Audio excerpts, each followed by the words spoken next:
Daily Words of God. Today, some people pursue being used by God, but after being conquered, they cannot be used directly.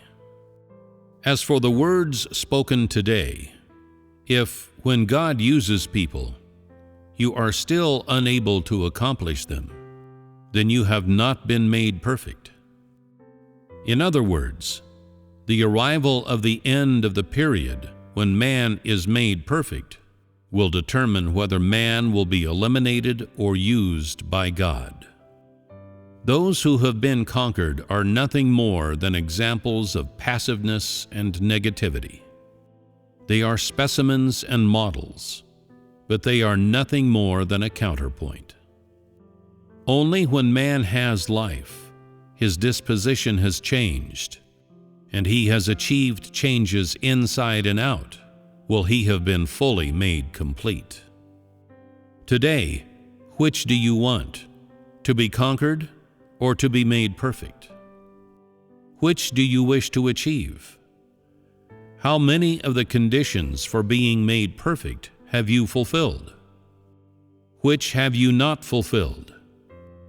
How should you equip yourself? And how should you make up for your deficiencies? How should you enter onto the path to being made perfect? How should you completely submit? You ask to be made perfect, so do you pursue holiness? Do you pursue chastisement and judgment so that you may be protected by God? You pursue being cleansed, so are you willing to accept chastisement and judgment? You ask to know God, but do you have a knowledge of His chastisement and judgment? Today, most of the work I do on you is chastisement and judgment. What is your knowledge of this work, which has been carried out upon you? Has the chastisement and judgment that you have experienced cleansed you? Has it changed you?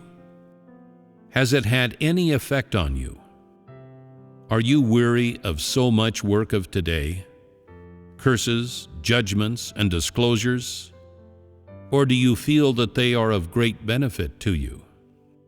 You love God, but because of what do you love Him? Do you love God because you have only received a little grace? Or do you love God after having gained peace and joy? Or do you love God after being cleansed by His chastisement and judgment? What exactly makes you love God? Which conditions did Peter fulfill in order to be made perfect? After he was made perfect, what was the crucial way in which it was expressed? Did he love the Lord Jesus because he longed for Him, or because he couldn't see Him, or because he had been reproached?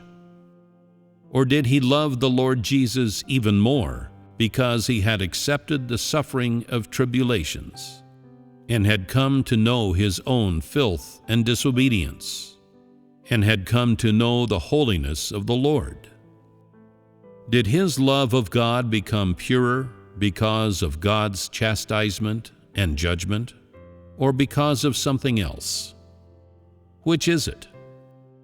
You love God because of God's grace, and because today He has given you some slight blessing.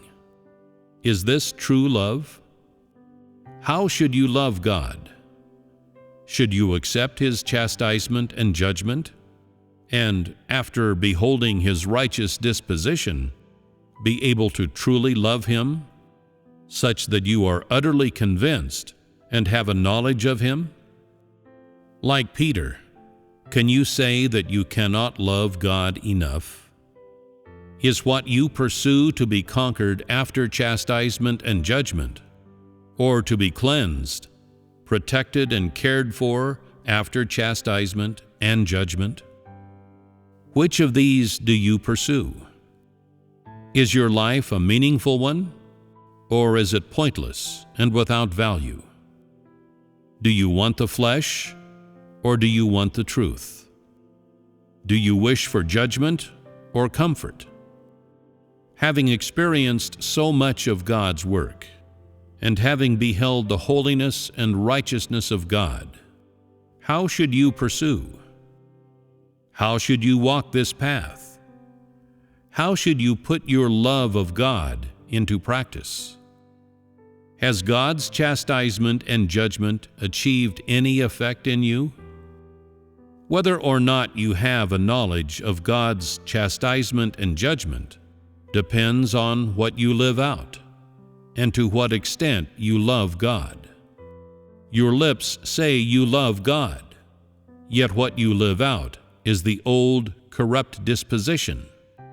You have no fear of God, much less do you have a conscience.